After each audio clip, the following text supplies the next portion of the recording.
There's a new farmable character coming. We have some more data mines. And what new character news can we get out of Khasino this week? All of that and more coming up on your Marvel Strike Force weekly news update. And if you're ready for that, Khasino, tell them what to do, brother. Let's go snap it. ValleyFlyin.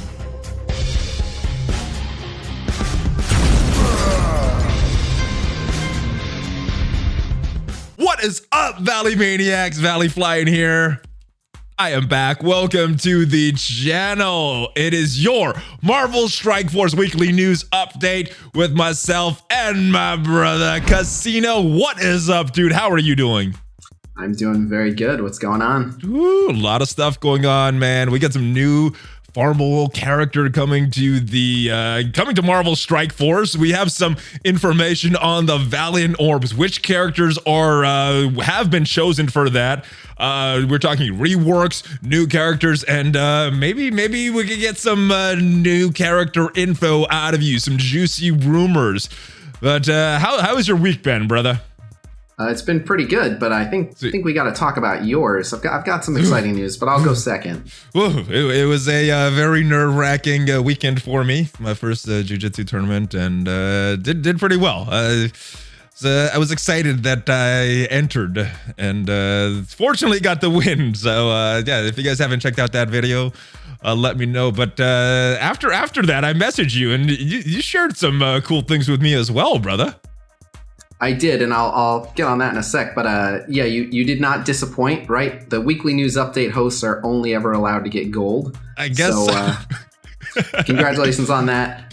Yes. Now, thankfully, both hosts of your weekly news update have gotten gold in a martial arts tournament before. So yes, and for those of you who don't know, I did jiu-jitsu, but Khasino, he is a gold medalist in Taekwondo from back in the day. So yeah, I know a lot of people. It's like, what would happen if you fought Khasino? Well, it would be very interesting because yeah, you're no slouch as well at martial arts. So it'd be interesting if we ever were very mad at each other. Yeah, I don't know. I think I might be able to like climb on top of you and bang on your head a little bit before you swatted me away. That doesn't sound comfortable. That doesn't sound comfortable. But no, they're not here to talk about our martial arts background. They're here for the news. So let's get into it. There's a lot of stuff that went on this week in Marvel Strike Force, brother. We had an update drop since the last news update. A lot of stuff went on here. We're going to talk about all the specifics of the update, but what are your overall thoughts of this update compared to some of the others in the past? Overall, pretty good. It was actually somewhat light on quality of life changes, which is normally what I like to see, but to their credit, and it's not that there were no bugs, but this was one of the more bug-free updates. I don't know if I noticed any. Did you notice any specific ones? Yeah, there's definitely been a few, but I'm not sure how many of those are the result of the patch itself and how many of those are just, you know, normal bugs. Fox likes to go a week at a time. You know, they never want to go more than a week without introducing a new bug, but like the orange gear raid store bug is definitely a thing. They had the bugged gold blitz today. Explain that one to me, because I've been kind of out of the loop. What is going on with the orange raid bug?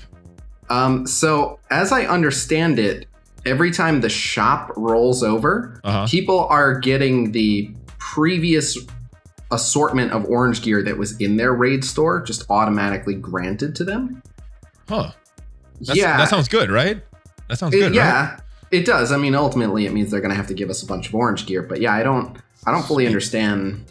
I have footage of it. I'll give you, someone had footage from Vash's live stream, Vash from Overachievers Gaming Podcast. Shout out to Vash from MSF Insider. But yeah, so yeah, I'll give you the footage. But yeah, I've just had a bunch of people messaging me like, have you heard about the orange gear raid store bug? And while I haven't even seen it myself because I've been so busy, I know that they're aware of it and they're looking into it. So well, that is news to me. So informing me as well. New character that came with this patch right when it was released is Toad. Now we talked about his kit a little bit last week. It was revealed a couple weeks ago. I assume you have played with this character in the Brotherhood team. What are your first-hand thoughts of Toad now that you actually got to use this character? I like him quite a bit. He really does a good job like complementing the Brotherhood. I actually got to use him in War yesterday, and he performed really well. But he fits into a category of characters that are really only usable on their team. Like, he's not completely ineffective off of his team, but a lot of what he does is aimed at benefiting his team, and a lot of what he gains comes from his team. So yeah, it's just one of those characters where it doesn't make too much sense in many instances to use him off the Brotherhood, but on the Brotherhood, he does a great job. I was actually surprised. My Toad is not that strong. I think he's only 4 gold, 4 red, and his damage was pretty good, which I was not expecting because he doesn't have a high damage stat or anything, but it was not bad. Yeah, I unlocked that character as well, but he is 2 red, 2 gold, so not a very good test. Plus, he doesn't have his partner in crime. One of the major elements of that team is missing currently, and that is the big man, the Blob. And we got a sneak peek of his kit. I think this is a very strong kit. Interesting that there's 2 protectors on this Brotherhood team. What did you think of the kit reveal for the Blob? Interesting. I think Blob's getting a little bit too much credit. On the Brotherhood, he's very menacing, but as a solo character, again, he doesn't impress me that much. And then on the Brotherhood, you got to remember that Toad and Blob are essentially replacing Sabretooth and Mystique.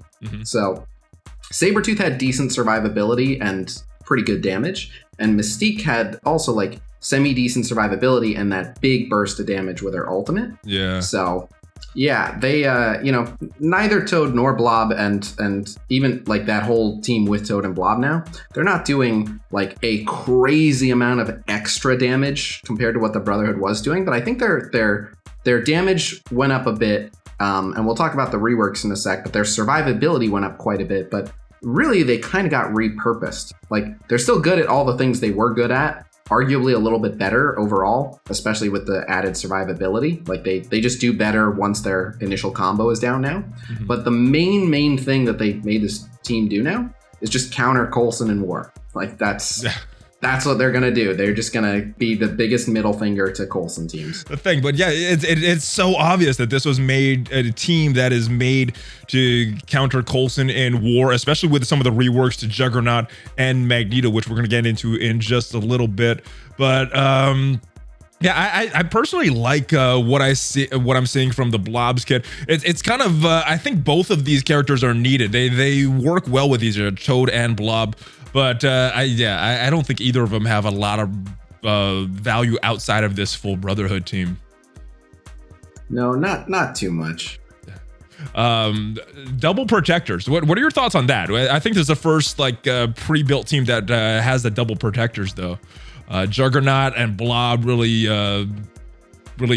complementing each other, taking some of the pressure off of each other with the double taunts. Yep, it is. It's kind of like a stopgap. But the thing is, Juggernaut wasn't an incredible protector as it is. Like, he was a good character, but a lot of what he did was also offense-based, and his actual taunt uptime wasn't very long because on the Brotherhood, he gains speed when he's attacked, so he kind of speeds through his turns. So Blob now has the interesting role of, like, jumping in and basically taunting right away thanks to Toad. And then Juggernaut will take over and taunt for a while. And then when Juggernaut's combo is down, if a fight is still going on, then when anyone drops below 50%, Blob will jump in and tank again. So it's just kind of, covering the gaps where a taunt wouldn't have been up previously. Now, usually someone is taunting. So I think this gives a little more value to Pyro because he's a little more protected now with these double protectors there, the big damage dealer of that team. Let's move on to that, but I'm sorry. Just for added value to Pyro, now you have Toad who can extend a bunch of people's bleeds, and then Pyro can further extend a bunch of people's bleeds. So now against enemies with really high health bars, you can get just stacks and stacks of bleeds from Pyro now that just keep getting extended. So Coulson, he had his day in the sun, but Brotherhood is taking it away. It's like they made S.H.I.E.L.D. this awesome team. They made Brotherhood to counter it. And then they brought Coulson to bring S.H.I.E.L.D. back in. And now they bring more characters to Brotherhood and countering S.H.I.E.L.D. again. So sad. So sad. S.H.I.E.L.D. Balance has returned. Everything is balanced. Let's talk about these reworks, though, because this really affects the team. Magneto's rework. Extra resistance against taunt. That is big screw you to the opening move of Coulson right there. Extra resistance, extra focus, and yeah, when Magneto is an ally from Juggernaut, an enemy attacks his character's speed bar, and for him and all protector allies. I mean, if this is not just that middle finger that you talked about to Coulson, I don't know what is. This is the direct counter to these guys. It is absolutely, but what's interesting is it wasn't really necessary. Basically, adding that line to Magneto makes it so that even if you have a weak Blob, the team is still going to do what it needs to do, because Blob spawns with offense up, and Coulson goes after whoever has the highest damage. So this was just like if you have like a 7 red star Juggernaut and only like a 4 gold, 2 red Blob, even with his offense up, if he wasn't drawing the Coulson taunt, now no one else is going to get that Coulson taunt effectively. But Toad is going to make Blob taunt anyway. Like, it's almost redundant. It was just like for a few rare edge cases where a few people might have been, I don't even know if you want to say disadvantaged, but a few people might have been disadvantaged for like having one incredibly strong Brotherhood member. So they were just like, no, Blob is always the one who's going to take the brunt of the damage. I think this is kind of made so that people, while they have those 2, 3, 4-star Blobs and Toad, can kind of get this team going before they could fully build these up, before these characters are fully farmable. Is kind of what it's saying to me. Is that the impression you're getting as well? Yes, and I like that they've done that, but I don't like how heavy-handed it was. But it's good that they're being mindful of like the team working with people at various power levels. Like that's something I want them to continue to be mindful of. And a perfect example is like my Supernatural team is designed to counter Coulson, but and they still do an excellent job of that, but Scarlet Witch is supposed to be the target that Coulson picks and focuses. And I have a 6 red star Elsa, and that just completely changes the dynamic of how that team plays into them. So yeah, take that luck factor out, take that non-build factor out, just makes it work correctly. Maybe they've seen that Supernatural doesn't work as well as they thought. Well, maybe it's more just like variance. I think they're starting to realize certain teams. Lucky red stars on one character can completely change how the team plays, and you have instances like another perfect example is like X-Men in Coulson teams. Phoenix is supposed to be the one that gets focused out, I believe, but you would have people who are like, I have 7 red stars on Storm, so obviously I use Storm with my X-Men, but they always go after Storm and then they never kill my Phoenix, and then I lose. If I had a weaker Storm, my X-Men would be doing better here. So yeah, I think they're seeing those frustrations and they're resolving them. So what do you see any other uses for this Brotherhood 2.0 team other than just countering Coulson in war? And it doesn't seem like there's a lot of viability in raids still. Blitz, obviously, they're still very good. I don't know if this team is very usable in Arena. Do you see any other use for this team? So Brotherhood has been for a while a Blitz and war team.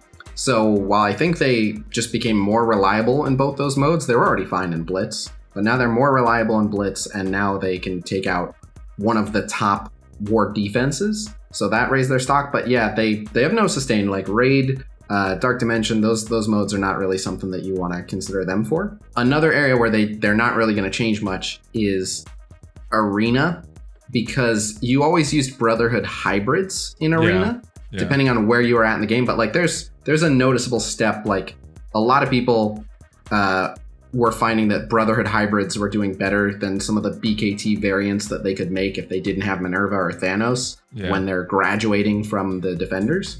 And so some people had been able to graduate from the Defenders into the Brotherhood. So for the people doing that, they're still going to use Brotherhood there, and they'll still be the best Arena team available to those players. But I don't think Toad and Blob will be necessary for that. I don't think they'll be bad for that. If the new players can get high-level Toad and Blob, they might use them. But I don't think they're necessary, and I don't think new players will have those characters at high star. So it'll probably just be like the Magneto Jugs duo maybe with Pyro as a trio still. Be my guess. Cool.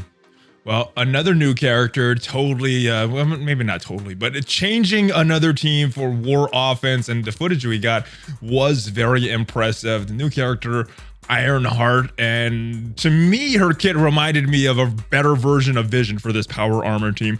What are your thoughts on the Ironheart kit? I mean, she is just a better version of Vision. In my video where I announced her kit, I basically said, Ironheart's got a lot on her plate trying to replace someone who brings 2-turn defense up on spawn, an early turn 1 low cooldown ability block, and a potent turn 2 AoE. And the only way to justify her replacing him is because she also does literally all of that, and then more. Yeah. So what are your thoughts on her entire kit? She's another one of those characters where she, unlike Vision, who works really well and does what he does on most teams, she pretty much only works for power armor. So she's another character that's kind of locked into her team, which I don't really like. But she absolutely just elevates that team. I mean, she's bringing all the things Vision was bringing to the team, but some more turn meter rewind, which is going to further mess with some enemy comps. She's, in addition to the 2-turn defense up specifically for power armor, she's given them 15% health and armor. So she's making the team tankier and less susceptible to burst. And then the big one here is that her AoE will be offensed up where Vision's wasn't. And hers will go first and 2-turn defense down the enemies. Yeah, so, I think that ultimate a lot better than what Vision does, because in removing that, you're kind of screwing up what Falcon does with more attacks with his ultimate. So yes, Falcon, she doesn't do that. She keeps those buffs on, just puts the defense downs on as well. So right. Just Vision would clear defense ups, and she's going to defense down people who have defense up, which is exactly the same as having neither, except Falcon will hit an extra time. Yeah. So it's better. And everyone's hitting into defense down. So she makes them do a lot more damage. So they just got a lot stronger, and they were already so strong. So now they're easily a top 5, probably a top 3 war offense team. And her passive gives them a little more survivability as well. So yeah, just brings them right into that top 3, like you said. Not only that, but we got some little upgrades for some characters. They seem very little, but Iron Man, his passive gaining 5% damage for each power armor ally, coupled with the speed increase for War Machine, which means that instead of War Machine being in that cleanup spot, Iron Man is now in that cleanup spot with that extra defense, with that extra damage, excuse me. What do you think of these changes to these 2 new characters, and how it really affects this Power Armor 2.0 team? I mean, they're both good, right? War Machine being faster is certainly a good thing, because War Machine would be the one where you're like, oh, I hope that, War Machine is still ready to go, and like certain teams would like take off his offense up before he went because he was the last one to go. Yeah. So speeding him up just makes their combo just tighter and easier to execute. And then obviously Iron Man doing more damage is just Iron Man doing more damage. So yeah, it's just good news all around. All right, so the footage they sent, taking out the Asgardians. In one of the teams, there was still some Gregs left, but in war that would count it as a win. Right. The other team, there was a Sif left, but that in itself was still pretty impressive, because Hela, Thor, both of them gone. Those are the 2 most problem kills of that team. What do you think this team could take out a Asgardian, even level Asgardian? So as I understand it, they're supposed to go about 50-50 with even power Asgardians, which means you're mainly going to want to use power armor for Asgardian punch downs. I think there are other teams really well equipped to take out the Asgardians these days in terms of punching up, but the Asgardians as of this moment are still the #1 war defense team in the game. So, a pre-existing team that's only getting a single new member, being able to basically go to a draw with them, be a bit of a coin flip at even power, I think that's reasonable. But yeah, mainly you're just going to want to use them for punch downs. But it has a lot to do with who Loki is going to go after. Yeah, that Loki thing throws a wrench into a lot of the Asgardian battles, but it looks like we got counters for Asgardians now, sort of, with power armor. We have a counter to Coulson and shields with Brotherhood coming up, and just as it looks like this, we're clearing up some of these war defensive teams. It looks like another one started to emerge. We cut off 2 of these heads, and another one came up. I knew you were gonna make that joke. Of course, I gotta make that joke. That is so obvious. Come on now. What did you, before we get into the data mine of the character that pulls this all together, what did you think of all these Hydra reworks? Just individually, without the data mine kit of the final member of this team. I mean, they're pretty minimal, but you know, it's kind of like a good thing. Like, they needed to be updated, and they absolutely got better, but they're still just Hydra minions. Like, you know, there are some diehard Hydra fans who are like, oh, this team needs to be one of the top teams in the game, but like, some teams have to be the just, there's some junk characters there for you to just crush. Like, there have to be characters that aren't too crazy. We still got Ravaged Sister, dude. We still got Ravaged Sister. I don't think they should worry too much about that. Right, but I'd argue that the Ravagers should be a bit better equipped than Hydra, but that's my personal preference talking. There's still the Hand and the Mercenaries too currently, but my point was, even with a rework, I'm glad they didn't rework Hydra to become like one of the top teams in the game. They gave them a comfortable home on war defense, which I think they would have been better off as a war offense team. And I'll get into that. I actually lost a bet with an alliance mate about that. I know. So, all right. So we'll deviate and talk about this. So I think they should have been a war offense team. When it was announced that they were going to be when it was suggested in the data mine that they'd be a war team, one of my captains was like, oh man, they're probably going to be war defense. And I was like, there's no way they're going to be war defense. They're definitely going to be offense. They're called freaking Hydra. They're evil. They like to attack people. They got like offense up and crit in their kits. I made a complete ass of myself by just saying there's no way these guys are defense. I was like, shield is defense. Obviously Hydra's going to be offense. They'll probably counter the shield team. It's not like they're going to be next to each other, just chilling, playing patty cake, waiting to be attacked. But actually, that's exactly what it is going to be. Yeah. Why all these defensive teams? All right. Without the final character, the Red Skull, have you tried Hydra recently on war defense? And if so, how did they do without the leader bringing them together? Well, so my Hydra are all still like level 50, so they're not. I'm not putting them on defense. Okay. But I mean, I just wonder if you brought them up. You can just look at their kits, and we'll talk about Red Skull in a sec. But because of what Red Skull does, you actually can't make the Hydra minions that good. Like, this is a very interesting team where Red Skull is very good with his team, but no one else can be that good because Red Skull is so good with his team. Red Skull's like more than, one above all with his proper minions around him. So, like, if they actually made the Hydra minions really, really good, that team would just be nightmarishly unkillable. So, all right. Well, it looks like they are nightmarishly unkillable when they got Red Skull. There was some data mines. I think you found a Red Skull and you copied him, saw his full kit as well. So this is one of the craziest passives that I have ever seen on a character. You can't kill them. I mean, if you kill one of the Hydra minions, they will revive. They will get some of their max health to death proof, and basically with a full Hydra team, Red Skull takes 0 damage. Why is something so powerful? Why?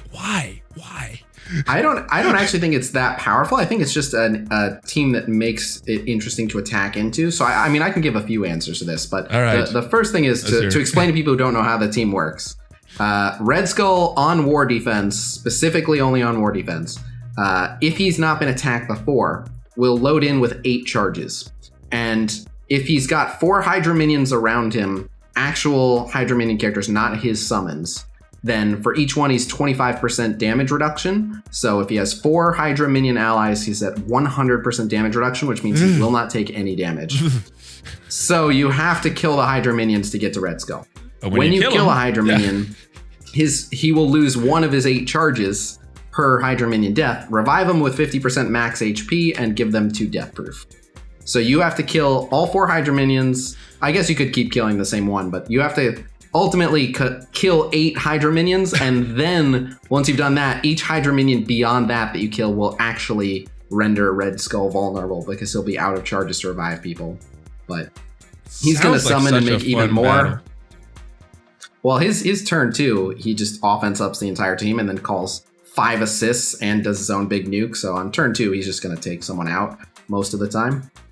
But so killing them eight times with their rework in a 5-minute battle, do you think that's going to be possible without Inhumans and Black Bolt with a normal team? Right, I was going to get to that. So it may be, but there's actually a couple other theories on how you can get around this. So again, the main worry is like Red Skull's turn 2 is incredibly devastating. I believe he's resistant to bleeds and defense down, like he has crazy resistance to them, but I believe he can be blinded. Although I guess all the assists wouldn't be blinded, so that'd still be pretty rough. But the going theory is you can stun him, and if he's stunned, his passive won't proc, so you can kill a Hydra minion while he's stunned and get away with it, so to speak. I don't know if that's true. I'm anxious to test that and see if it's true, but that's the going theory. And if it's true, then that's your path to victory, and it kind of forces you to bring a stun and dance around them. But Mordo. I think that'd be really... Mordo. Right. Well, I'm thinking Supernatural, it would be pretty interesting there because Elsa would clean up all the summons pretty quickly. Strange would flip all the offense ups to offense downs. Like there's a lot that could be done there. I'd be interested to see that. And then all the dying summons and stuff Mordo will heal off of. So yeah, I want to see that one. But mainly it looks like this is just something to use your Inhumans on because anyone Black Bolt kills is just going to stay dead. So Red Skull's just going to lose charges and nothing's going to happen. So this mainly to me seems like you can either 2-tap this defense or you can bring the Inhumans. But I'm optimistic. Like so far, every crazy defense they've introduced has had like a super meta team that can beat them, and then another team that can mostly beat them and doesn't require the craziest, newest meta characters. People have been pretty good about crafting hybrids to take them out. So while I'll hopefully just be able to walk through them with Inhumans, I am already like putting pieces together to try to figure out what's the hybrid that can take this team out for people that don't have Black Bolt. So yeah, that Supernatural does sound interesting. If that stun is does what some people are suspecting. So curious to see the mechanics of this, and curious to see if this is actually how the Red Skull will be released. I know sometimes they've had non-playable characters in the past, and when they actually release this character, they aren't like that. I know Cyclops has went through a few different iterations before he was actually released. He did, but I'll tell you why I expect him to release like this. With Cyclops, with Okoye, with Loki, those characters saw kit changes before they were in the patch notes set for release. Loki might have been a weird one. I think they might have announced Loki and then pushed him back. But most of the characters that you're talking about, their kit revisions happened before they were ever announced for release. Red Skull got his new kit this patch and is announced for release this patch. So I highly doubt he's going to see changes. Fair enough. Logic makes sense. So we will definitely see what happens with that. Tadano Mac Japan. He is the person that beat the Dark Dimension 3 for the first time. I guess that is how you translate the name. He gets to pick a character that we will get some shards for. Let's do prediction time on this. Who do you think he will pick, and who do you hope he will pick? So I believe they're able to. I believe he's able to pick anyone up to and including Symbiote Spider-Man. Yeah, I think that's the cutoff. So I'm thinking he will pick Symbiote Spider-Man for a few reasons. Basically, he has every character that he possibly can at 7-star already. Mm-hmm. And I don't think he has Symbiote Spider-Man at 7-star because those milestones just came out. I don't remember if you could keep spending cores to buy Symbiote Spider-Man orbs. If you can, maybe he does have a max. But if you could only get the Symbiote Spider-Man orbs from the offers and you couldn't spend cores for more orbs, then he won't have him 7-star from the milestones yet. And like if you look at like Widowmaker went with Captain Marvel in the past, like it's the milestone characters that are the hardest ones to actually get the shards for. Yeah. So it tends to happen. Every like milestone character gets like a big chunk drop of shards, and it ends up being like this. If you were playing when these milestones came, you have access to a bunch of shards that players starting after you just will not have access to. They tend to do this a lot. So that's who I'm hoping he's going to pick. The other popular theories, I'm hearing rumors that someone said he is going to pick Hela, someone said he's going to pick Cyclops, but I'm hoping he goes to Symbiote Spider-Man because he's a beast. I would like Hela. I would not like Cyclops as the pick. Personally. I'd be fine with all of them. Yeah. Well, here's my reasoning on Cyclops. X-Men are good. With Cyclops, with Storm, with whoever is in that spot, and Cyclops just makes them better, but they're already a good team.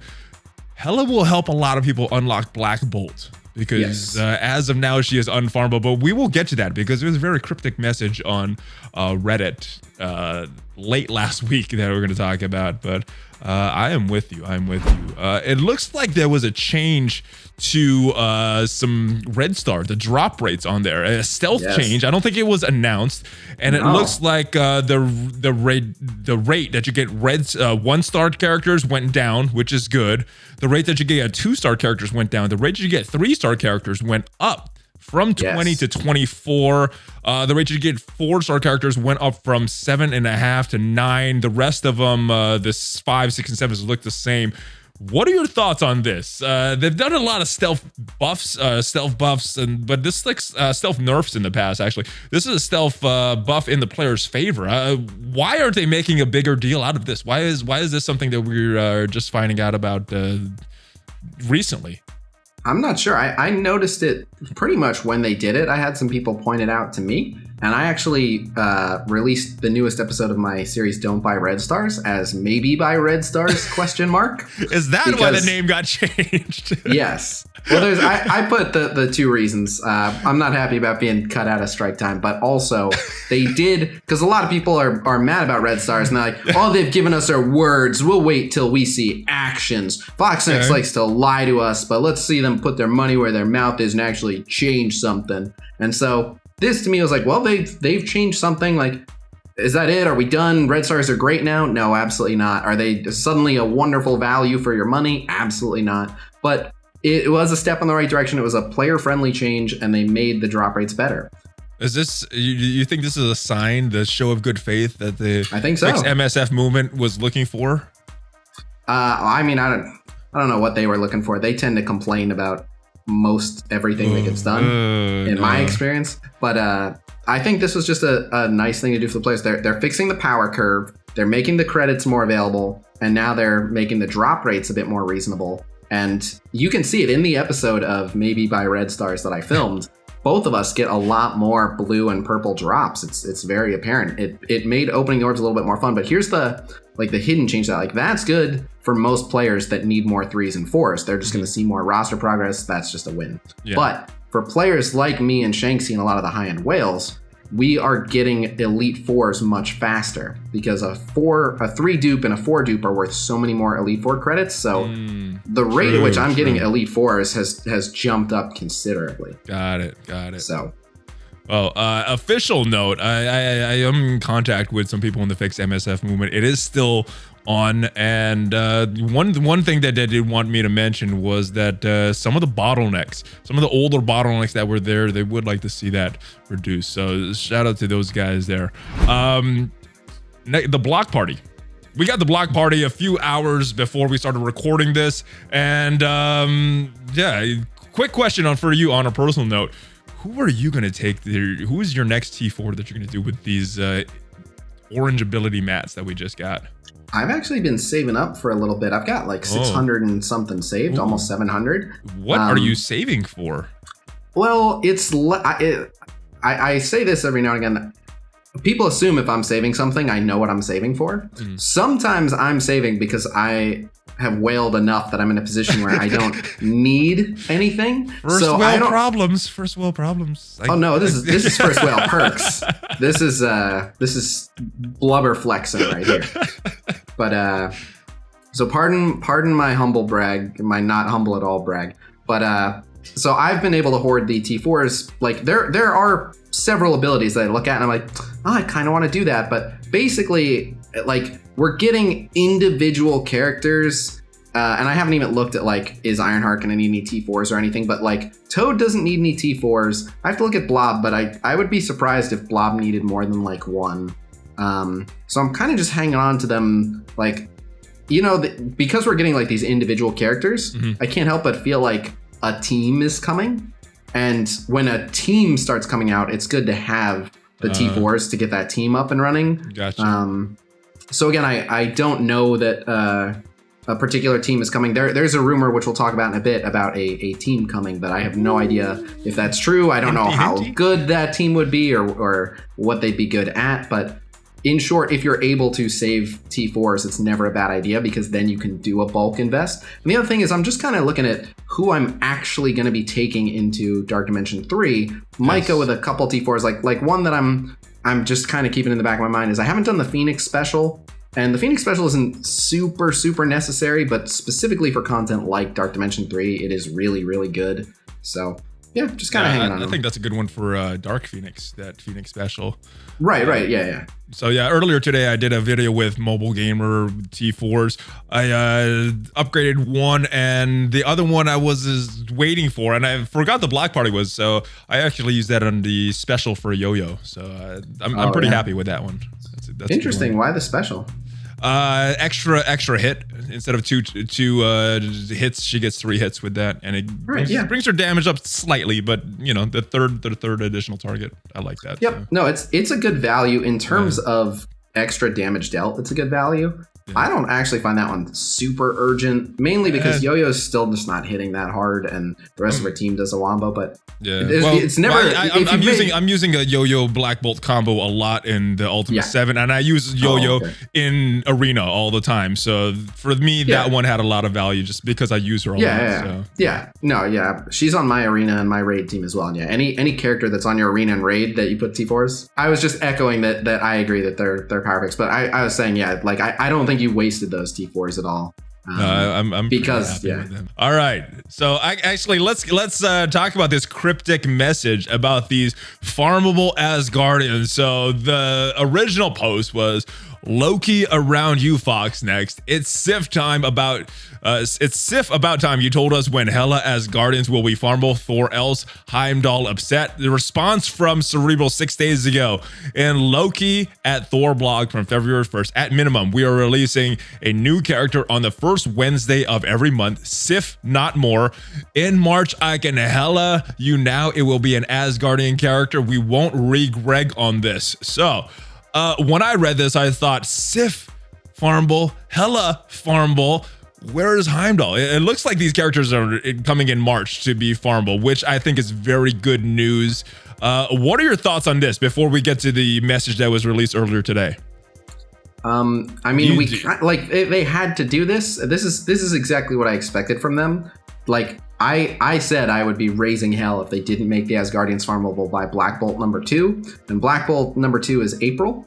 So March makes sense. March is the time, and it's also the perfect opportunity for Fox Next to release them. Like, you have 1 month, good luck farming them all. If you're not able to farm them all, maybe consider buying an offer. Like, it's classic Fox Next as well. But this lines up with exactly what we should have been expecting, basically. Predictions for their release method, some of the villains campaigns, or maybe one of the stores. Yeah, whatever the next campaigns are. Is it Villain and then Nexus? Yeah, I think Villain is supposed to come in March and Nexus in April, as far as what their schedule is right now. So yeah, so probably Villain campaign and some store. All right, well, Heimdall not mentioned in this post here, but was mentioned today in this post 6 hours ago. Heimdall coming to the Arena store coming March 4th. The first Wednesday of the month. Heimdall will be added to the Arena store in the supplies tab, so start stocking up your Arena credits now. I think this is the first time that we've got to notice this a week in advance that a character would be coming to a certain store, so start saving up credits. What do you think of this new level of communication from Fox Next? It is a welcome improvement. It's something that I've been encouraging them to do this entire time, and I think other people have as well. So yeah, I think the boycott taught them one thing in particular, which is that even though I don't think the boycott boiled over and water started actually leaving the pot in terms of them losing a bunch of money or players, I think the fact that it looked to be about to spill, they realized like we have pushed people to the point where like they're actively considering taking serious action, and rather than like push the situation further, let's calm it down a bit. So I think they're looking for opportunities to be nice to the players. And the cynic in me wonders if they were jerks up front, so that now when they do like the standard, things that would be standard in any other game, we like praise them for. Yeah, that was their plan all along. Get it, people so pissed off, so bring it to the norm, and then they'll be, oh, this is awesome. Yeah, remember how it used to be? This is great. They're telling us where characters are going to go. It's almost like we have an actual roadmap. Can you imagine? Such generous devs. I'm starting to get visions of that. I mean, I've been playing this game for so long, and it's interesting. It's cool. I like this. Heimdall, I think they're very generous with his event because of the bug. I can't remember what the bug was, but I know his event lasted for a long time, and now one of the more farmable stores. So I think people would be getting a pretty strongly startup Heimdall for this Black Bolt event. If only he were good. Yeah. All right, let's talk about the Valiant Orb, because that was another announcement made today.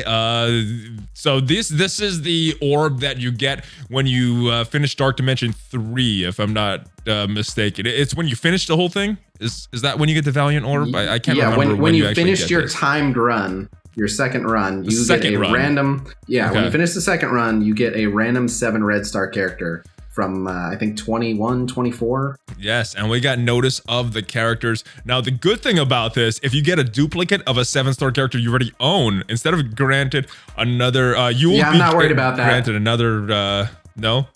I'm not worried about that. You worried about that? My character's not on here. I only have one, and he's not on here. But the characters, these are some pretty good characters. Let me read it to you, get your reaction of this. Black Bolt, Captain Marvel, Coulson, Sinister, Magneto, Minerva, Nick Fury, Phoenix, Shuri, Thanos, Invisible Woman, Ghost Rider, Star-Lord, Colossus, Juggernaut, Hela, Thor, War Machine, Scientist Supreme, Rescue, Falcon, Graviton, Rocket Raccoon, and Yo-Yo. All of these are very, very good characters. I think they came up with some pretty good choices here. No, you know, which one are you not liking here? You need me to say it? Say it.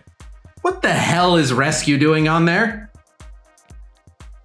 Not the worst, because her barrier is her barrier is based on her health. So not the worst, but I wouldn't be happy with that when there's characters like Black Bolt and Phoenix on there. So this is probably the worst of the bunch. But Rescue in that orb is the equivalent of like the bankrupt slot on Wheel of Fortune. Who would you replace her with? Because I think all the good characters are in this orb. Almost anyone. Ravager, Stitcher instead of Rescue. I said almost anyone. At least Ravager, Stitcher I would consider taking into Dark Dimension 3, although I guess you just finish your time runs. Never mind. Bad example. But no, there are so many choices. Like Heimdall, I'd actually rather have Heimdall.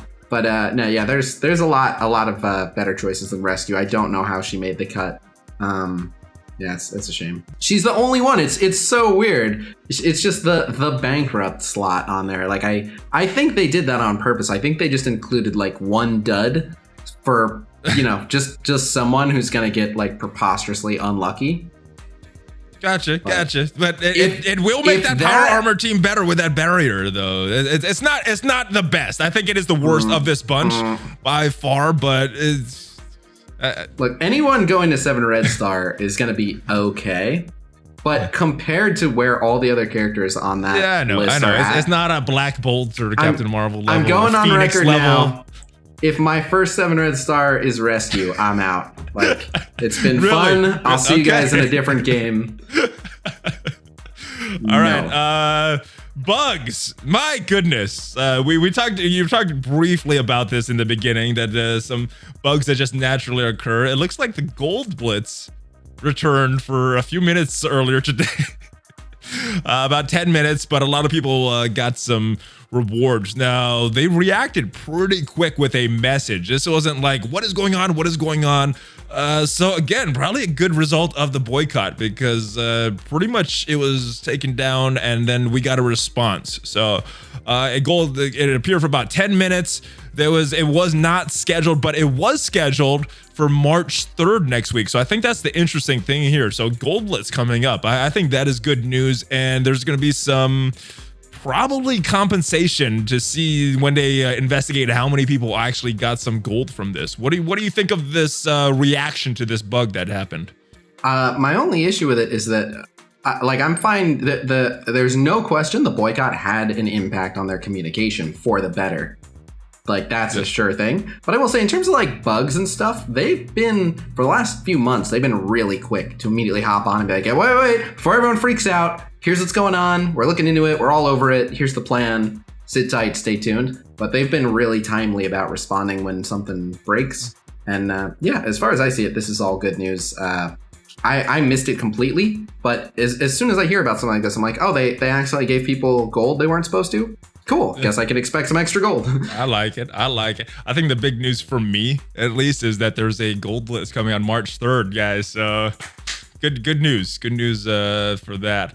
Let's talk about some of the data mines, because there was a lot of data mines as usual with the update. But I think the big news here, let me find it here as I am scrolling through this. Where is it? Oh, right here. Okay.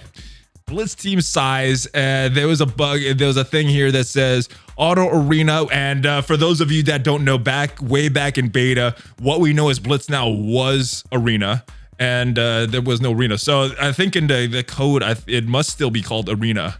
Yeah, that's correct. No, so, there was an arena. It just also had a different name. But yeah, Blitz was arena, and arena was called like. Well. Even before that, like in the first two patches, there was no arena as we know it. It was just Blitz. Yes, there was.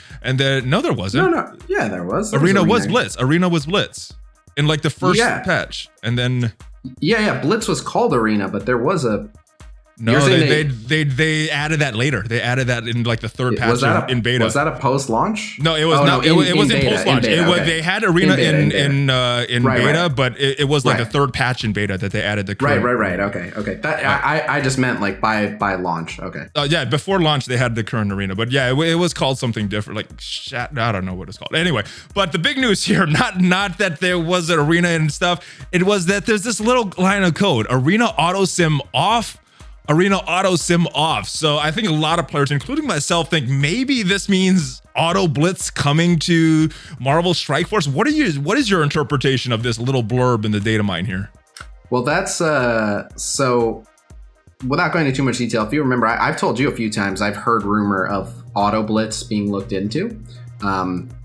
Yeah, I got a couple answers from CMs regarding a few things where they accidentally alluded to auto blitz being a thing that they're working on. So I'm interested to see how it plays out. But yeah, it's going to be an interesting thing. My personal hopes are that auto blitz will be worth kind of almost as many points as actually blitzing, but not quite. That way, people who want to blitz don't have to auto blitz, but people who can't do a full rotation can at least do a partial rotation, and it'll save people time who don't want to be playing that much, you know. Yeah, so. I'm very happy if this is what we all think it is. So yeah, be very, very good. I think climbing up those blitz tiers in the beginning is very it's very tedious, low quality time in the game, because you can auto up to maybe tier 6 or 7, you know, and it doesn't require a lot of thought. You just put it on auto with all your teams. So I think this is a very good thing if this is what we think it is. So very, very happy about this. Other things in the data mine, nothing too big here. A lot of the stuff we already know about the Hydra rework and all that, but there was some blurbs here about the raid difficulty. Now, this was not a secret. This was announced way back, and this was announced in the patch notes. What are your thoughts of this raid difficulty coming this patch? Changing raid difficulty on I think it's just Ultimate 6 and Ultimate 7 for now, if I'm not mistaken. Correct. And you have to hit certain thresholds just to be able to enable it. So yeah, and it looks like different reward tiers for that. I think this is going to help a lot of those alliances that are on the cusp of Ultimate 6 is very, very easy. Ultimate 7 is a little too hard. And then some of those newer alliances where Ultimate 5 is too easy and Ultimate 6 is a little too stuff. So I think this is a very player-friendly move.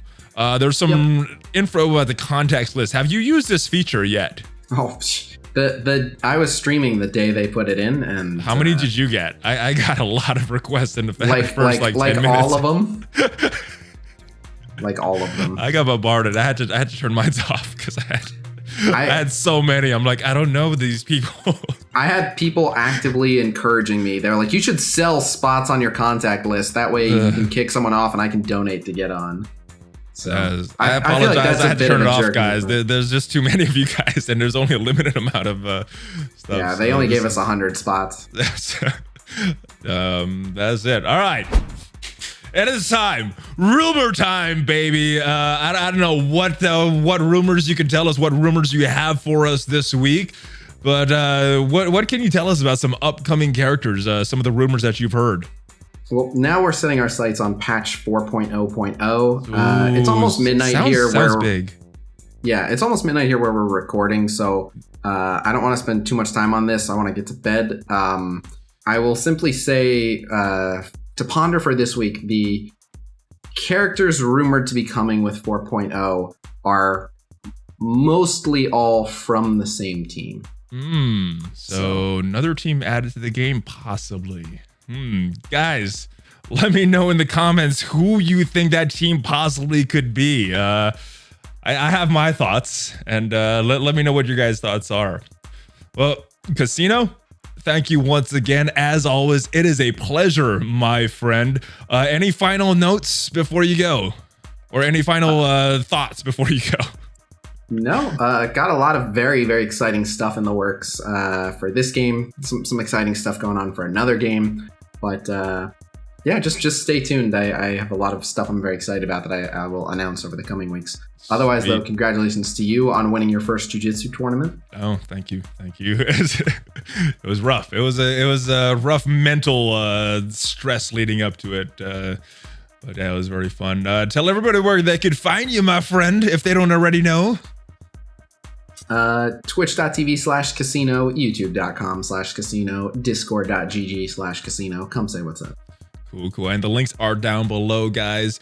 And thank you guys for watching this video. If you guys liked it, we do this every week. We are on a streak, guys. We are coming up on a year of this thing. So if you guys like this, subscribe to the channel, smash on that like button, join the notification squad, all of that stuff. There's some cool links down below that support the channel. And thank you guys again for watching. And if you're listening to the podcast version, thank you guys for listening to the podcast version.